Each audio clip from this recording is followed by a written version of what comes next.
Wewe na mume wako ama mke wako huwa mnagombana mara kwa mara kuhusiana na kazi za nyumbani?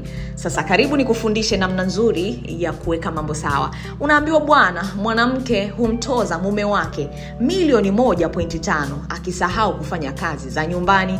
Mwanamke mmoja kutoka nchini Marekani amepata njia ya kipekee ya kusawazisha majukumu ya kifamilia kwa kumtoza mume wake dola 600, takriban na shilingi milioni 1.5 kwa mwezi za Kitanzania, ambapo atasahau kufanya kazi za nyumbani kama sehemu ya majukumu yake. Jess Wright mwenye umri wa miaka 32 huweka kumbukumbu ya makosa ya mumewe ambaye pia ni DJ kupitia karatasi ya jedwali dogo kabisa.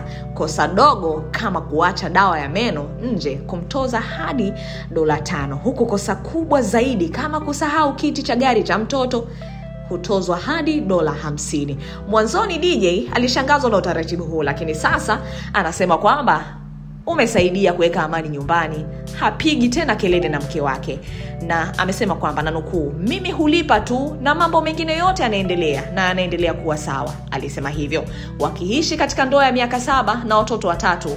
Wenzi hao wanasema mfumo huo umepunguza mabishano, magomvi ya mara kwa mara na kuimarisha mgawanyo wa majukumu ya kifamilia na kuwa sawa zaidi na kuwa na amani sana kwenye ndoa yao. Sasa wewe na mpenzi wako bado mnaendelea kugombana? Tumia hii njia, inaweza ikasaidia. Alafu